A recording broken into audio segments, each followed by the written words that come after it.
특세 8일차에 나오신 모든 분들 주님의 이름으로 환영하고 축복합니다. 스티커를 한번 떼서 붙여볼까요? 예, 작심 3일이 벌써 8일째가 되었습니다. 이틀만 잘하시면 또 1주가 2주가 이렇게 지나가게 됩니다. 참고로 10일차에는 사진을 촬영하고자 합니다. 앞에 나와서 촬영한 것은 아니고 여러분이 예배드리는 모습을 촬영하려고 하는데요.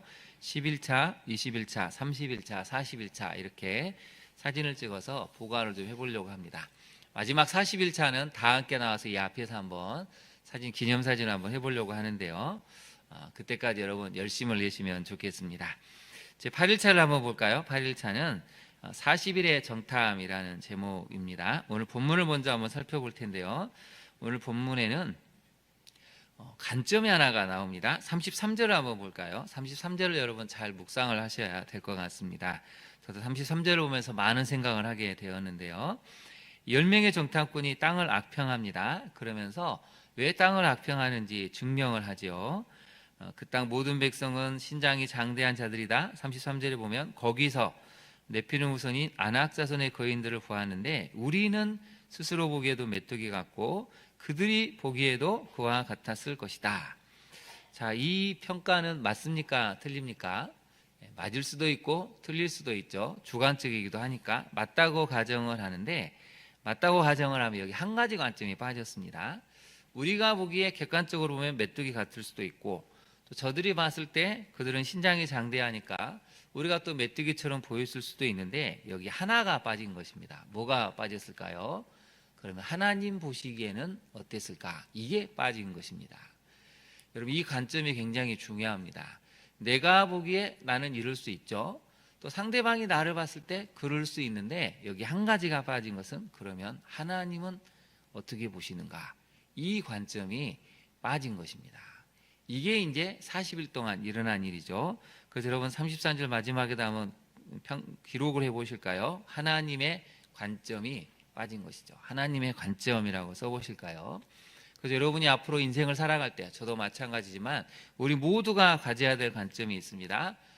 내가 보기에는 어떤지, 상대방이 나를 보기에는 어떤지, 그러나 하나님의 관점에서는 어떻게 보시는지, 이게 핵심이 돼야 되는데, 이 두 가지 관점만 딱 보니까 악평이 나올 수밖에 없었다는 것이죠.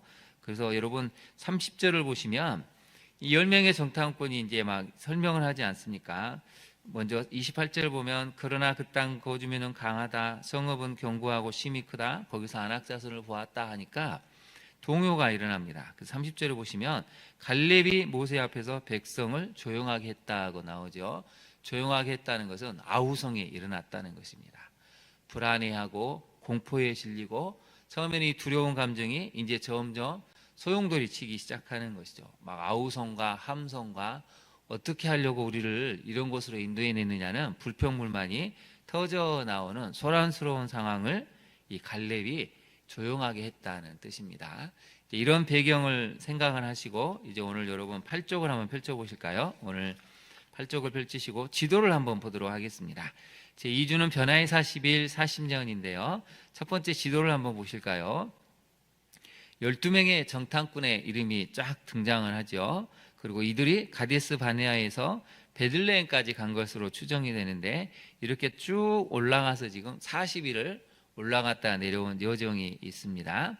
그 다음 사진을 한번 볼까요? 그 다음 사진은 과일을 가져왔는데, 포도송이, 막 수확하는 포도송이를 가져왔는데 두 사람이 어깨에 메고 올 만큼 어마어마한 포도송이였다는 것이죠. 그 왜 포도송이가 컸을까?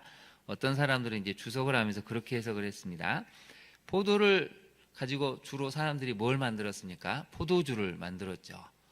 그래서 포도주를 마시려고 하다 보니까 이 거인들이 마시기에는 포도송이가 너무 작아서 이걸 인위적으로 아마 개발하지 않았을까. 그래서 포도가 비약적으로 저렇게 컸을 것이다 라고 추정을 합니다. 상당히 일리 있는 주석이죠. 웬만한 포도송이 가지고는 여러분 아낙 자손인 거인들이 먹기에는 턱없이 부족하니까 일부러 저렇게 아마 포도를 크게 개량했을 거라고 추정을 하는데요. 아무튼 두 사람이 지고 올 만큼의 어마어마한 포도송이가 저렇게 지금 그림으로 묘사가 되어 있습니다. 자, 그러면 오늘 이제 책으로 가볼까요? 오늘 책을 한번 살펴보도록 하겠습니다.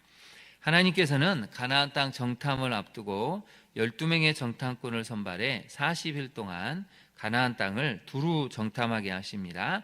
가나안 땅 정탐의 목적은 객관적으로 가나안 땅이 어떠한지를 보고 살피는 것입니다. 단순히 땅의 지형과 좋고 나쁨만이 아니라 실제로 거주하는 가나안 주민의 강함과 약함, 많고 적음까지 보고 오라고 명령하십니다. 40일의 정탐은 어떤 의미가 숨겨져 있습니까?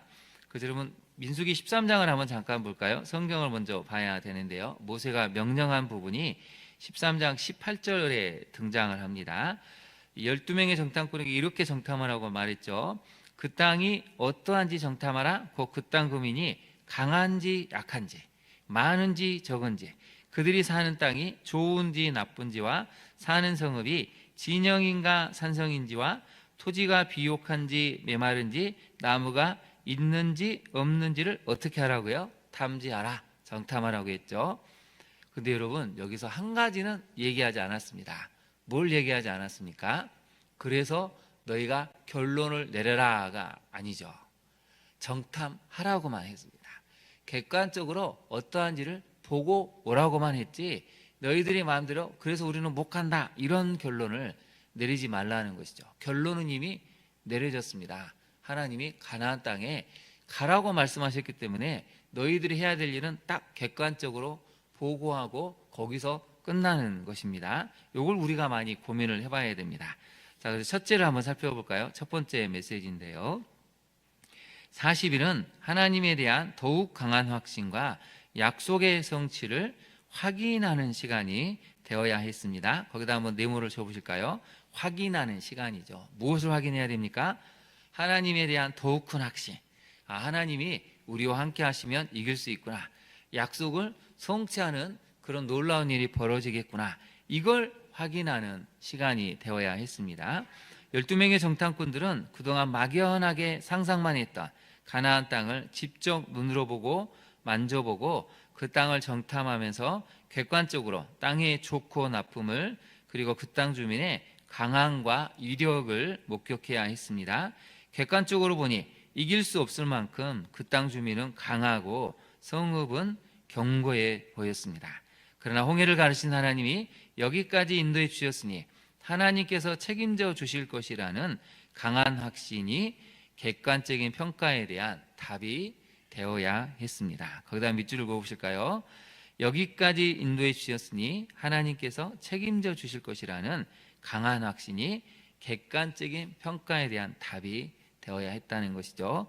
이 네모를 쳐볼까요? 객관적인 평가에 대한 답. 이게 바로 하나님이 우리와 동행하시면 이길 수 있다. 이게 답이 되어야 했습니다. 그래서 이 성경은 우리에게 한 가지 중요한 것을 가르쳐 주는데요. 먼저 적용을 한번 볼까요? 첫 번째 적용점인데 막연하게 어떻게 되겠지라는 생각으로 대충 결정하고 있지는 않습니까? 그리스도인들이 가장 쉽게 빠지는 함정이 이것입니다. 막연하게 어떻게 될 거야? 내가 기도하니까 하나님 말씀을 듣고 있으니까 어떻게 되겠지 하는데 하나님은 그렇게 말씀하신 적이 없습니다. 오늘 본문을 보면 여러분 사실 정탐할 필요가 없습니다. 왜 그렇습니까? 하나님이 이 땅을 너희에게 주겠다. 그러니 너희는 요단강을 건너라. 여리고성을 점령해라. 아이성을 점령해라. 그러면 끝이 나죠. 근데 왜 그러셨을까요? 그 땅을 먼저 보여주고 싶으셨고 그 땅이 어떠한 땅이든지 간에 그 땅 거민이 어떠한 사람들이든지 간에 나는 너희와 함께하니 이길 수 있다는 것이죠. 그래서 샅샅이 조사를 해보라는 것입니다. 객관적으로 정말 어떤 것인지 냉정하게 보고 냉철하게 판단해서 그 속에서 신앙을 가져야 한다는 것이죠. 그런데 너무나 많은 사람들은 막연하게 생각합니다. 어떻게 될 거야. 우리가 기도하잖아. 이 말씀을 대충 들으면서 그래도 우리는 어떻게 되겠지라는 이게 참 무서운 함정입니다. 두 번째 적용점을 한번 살펴볼까요? 객관적으로 충분히 살펴보되 그 다음을 같이 한번 읽어볼까요? 하나님에 대한 신뢰로 답을 내립니까? 예를 들면 제가 믿음이 좋잖아요. 예를 들면 겨자씨만한 믿음이 있는데 여러분 제가 오늘부터 축구 연습을 해서 축구선수 국가대표가 되겠습니까? 안 되겠습니까? 불가능하죠. 그런 일은 일어나지 않습니다.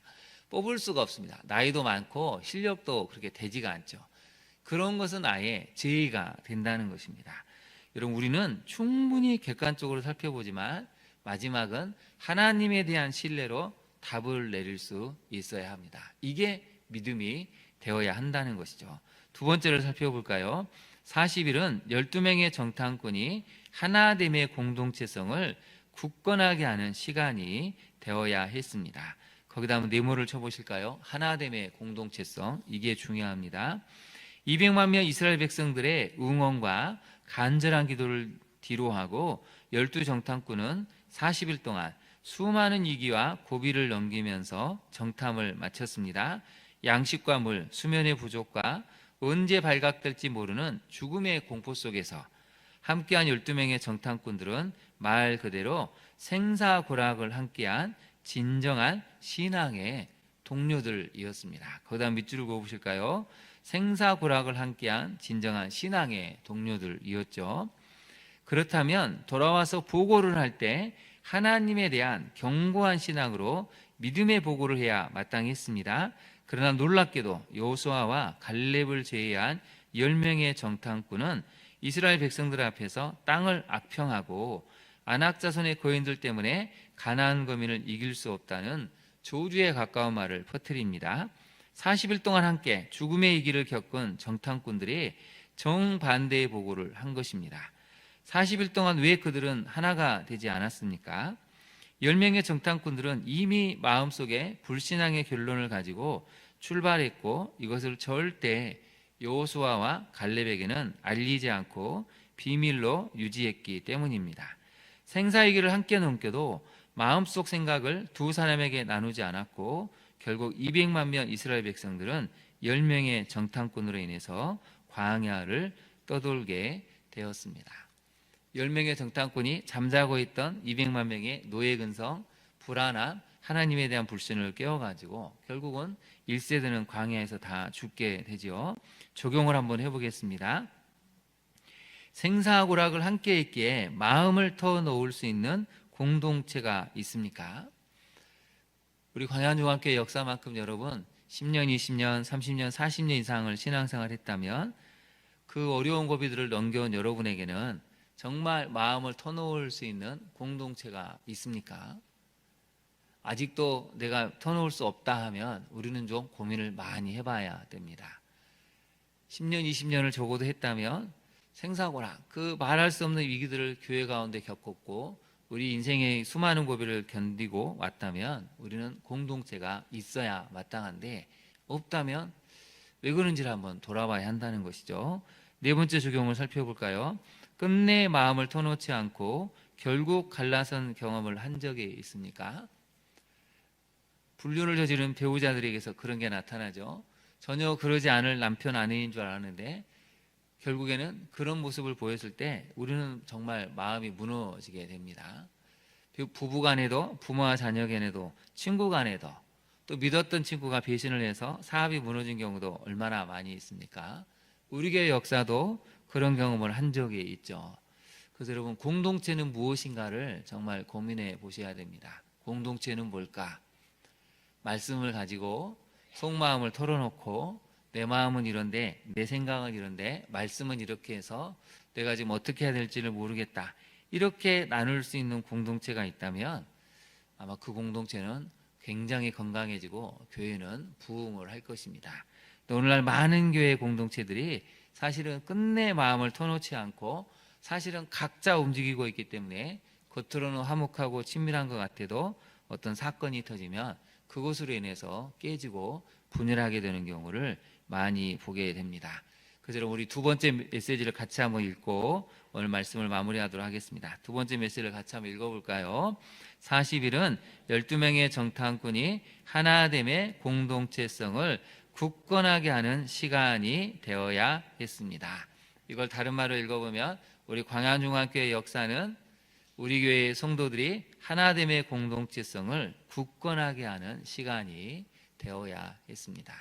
앞으로 우리가 하나됨의 공동체성을 이루어서 어떤 사건이 오고 어떤 어려움이 닥치더라도 하나됨을 이루어 하나님이 기뻐하시는 그 자리에 설 수 있는 우리 교회 또 우리 성도님들이 될 수 있기를 진심으로 축원합니다. 기도하겠습니다. 하나님, 오늘의 말씀을 통해서 40일의 정탐에 대해 살펴보았습니다. 40일의 시간은 하나님에 대한 더욱 강한 확신을, 또 약속의 성취를 확인하는 시간이 되어야 했는데 10명의 정탐꾼으로 인해서 200만 명이 결국 광야를 떠돌다 광야에서 죽는 안타까운 비극으로 치닫는 것을 깨닫게 됩니다. 하나님, 우리 안에 있는 두려움들, 불안들, 염려들 객관적으로 우리 자신을 살펴보게 하시되, 그러나 하나님의 시선으로, 하나님의 관점으로 그 사건을 해석하고 상황을 바라보고 이겨낼 수 있는 담대함을 먼저 우리에게 주시기를 소망합니다. 하나님, 10명의 정탐꾼들처럼 또 우리가 교회 공동체에 대해서 악평을 하고 비난을 해서 교회를 어지럽히고 교회를 혼란스럽게 만들까 두렵습니다. 어떤 상황이 있을지라도 객관적으로 보되, 그러나 하나님이 함께 하시기 때문에 우리는 이런 위기를 이겨낼 수 있고 이런 사건을 해결할 수 있다는 믿음을 가지고 악평이 아닌 믿음의 관점으로 교회를 바라보고 교회에 대해서 이야기할 수 있는 성숙한 믿음을 우리가 갖게 하여 주옵소서. 또한 살아오면서 받았던 마음의 상처들이, 아픔들이 있다면 주님이 특세 기간 동안 위로해 주시고 치유함을 받아서 다시 한번 그 상처를 극복하고 새로운 믿음의 여정을 떠날 수 있는 우리 모두가 될 수 있도록 치유와 회복을 허락하여 주옵소서. 예수님 이름으로 기도합니다. 아멘. 하늘에 계신 우리 아버지, 아버지의 이름을 거룩하게 하시며 아버지의 나라가 오게 하시며 아버지의 뜻이 하늘에서와 같이 땅에서도 이루어지게 하소서. 오늘 우리에게 일용할 양식을 주시고 우리가 우리에게 잘못한 사람을 용서하여 준 것 같이 우리 죄를 용서하여 주시고 우리를 시험에 빠지지 않게 하시고 악에서 구하소서. 나라와 권능과 영광이 영원히 아버지의 것입니다. 아멘. 함께 기도하겠습니다. 오늘 주신 말씀을 생각하고 하나님, 우리가 어떤 상황에 있든지 환경에 있든지 객관적으로 보게 하옵소서. 그러나 마지막 하나님의 관점으로 그 사건을, 그 상황을 바라보고 우리가 답을 내릴 수 있는 믿음을 갖게 해달라고, 또 우리가 시간이 오래될수록 부부가 하나됨을 이루게 하소서. 부모와 자녀가 건강한 가정 공동체를 이루게 하소서. 또 우리 광야한 종안교회에 있었던 아픔의 상처를 극복하고 이제 남은 시간들은 하나님의 온전한 공동체를 이룰 수 있게 해달라고 우리가 기도해야 되겠습니다. 특별히 여러분, 우리 대한민국이 하나가 되어야 합니다. 1919년에 3.1운동이 일어났을 때는 모든 백성이 하나가 되었는데 지금은 깨어지고 분열되어 있습니다. 누가 하나 되게 할 수 있겠습니까? 깨어 기도하는 한국교회와 성도들이 그렇게 할 수 있습니다. 나라와 민족을 위해서 여러분 특별히 새벽에 기도해 주시기를 바랍니다. 또 여러분의 40일 동안 간절한 기도 제목을 놓고 함께 기도하기를 원합니다. 우리 주님의 이름을 3번 부른 다음에 기도하겠습니다. 주여, 주여, 주여.